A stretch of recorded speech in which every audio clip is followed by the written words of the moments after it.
बिहार की बात अगर निकलती है तो यह बात सही कि 1912 में बिहार राज्य का नामकरण हुआ और बिहार राज्य स्वतंत्र अपने आप में अस्तित्व में आया। लेकिन ये 20वीं शताब्दी के पीछे जाओ तो हम आज के दौर में भी देखें, वैसे हमारे इस देश के अंदर के जितने भी राज्य हैं, किसी राज्य का नाम भगवान कृष्ण पे नहीं। एकमात्र राज्य बोलो वृंदावन बिहारी लाल की। बताओ, भगवान के नाम पे आपका राज्य, इससे अच्छा कौन सा मौका मिलेगा? परमात्मा के नाम पर हमारी सनातन संस्कृति की धारा जहां से बहती है वो बिहार की धरती है। हमें इस बात का गर्व है, इस बात का आनंद है। और बिहार से कितने प्रकार से मध्य प्रदेश का संबंध जुड़ा है, इसकी लंबी श्रृंखला हमारे देश के ऊपर, देश के अंदर लगातार लंबे समय से सत्ता को चलाने की जो व्यवस्था है, उस व्यवस्था के आधार पर आज का जो भारत है, इस भारत के कुछ और हिस्से जोड़ेंगे तो बृहत्तर भारत जाएगा थोड़ा आगे तक का। और ऐसे में जब जाओगे तो अरब से लगा करके अफगानिस्तान के आगे तक का सांस्कृतिक भारत का वो नक्शा और भारत की सत्ता ताकत के साथ सब व्यवस्थाओं पे पकड़ बना के चले। तो वर्षों से एक व्यवस्था बनी हुई थी। व्यवस्था ऐसी थी कि हमारे लिए सम्राट पाटलिपुत्र पटना में बैठेंगे और भावी सम्राट अपने उज्जैन में बैठेंगे। ये अवंती जनपद का रिकॉर्ड रहा।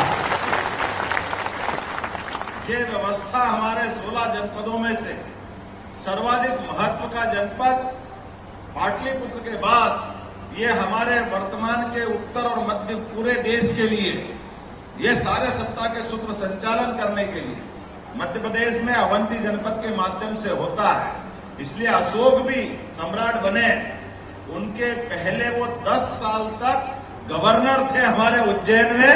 ये गवर्नर मतलब राज्यपाल के नाते थे, जो राजकुमार, भावी राजकुमार।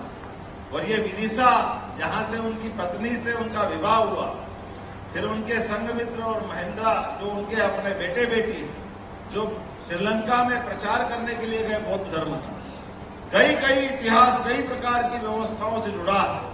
सम्राट विक्रमादित्य ने जब विजय पताका फहराना चालू किया, मुझे इस बात का भी आनंद है, शिक्षा के मामले में हमारा प्रदेश और बिहार, पहले सांदीपनि आश्रम का रिकॉर्ड सबको मालूम है।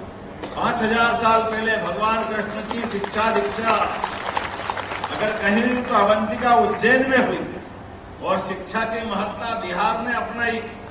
तो सांदीपनि गुरु के आश्रम के समान, उससे भी अच्छे बोध गया तो बाद में गिनेंगे, लेकिन तक्षशिला, नालंदा, विक्रमजीत शिला, ये अपने यहाँ जो हम कहते हैं सर्वे भवन्तु सुखिना, सर्वे सन्तु निरामया, ये बोलने के लिए नहीं है, ये करके दिखाने के लिए।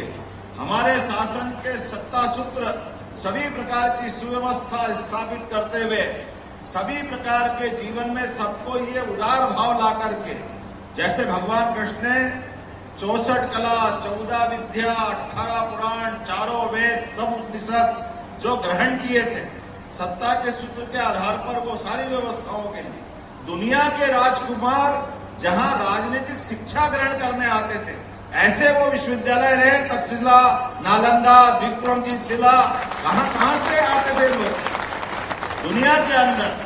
अगर आने के बाद शिक्षा ग्रहण करने के लिए तरसते थे तो वो बिहार के लिए तरसते थे, भारत के लिए तरसते थे।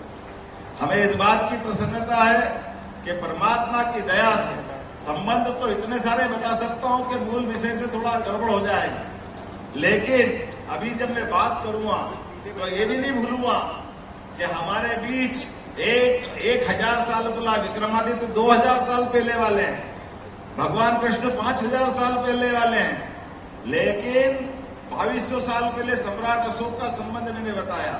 लेकिन एक ताजा संबंध भी है। ताजा संबंध कैसा है?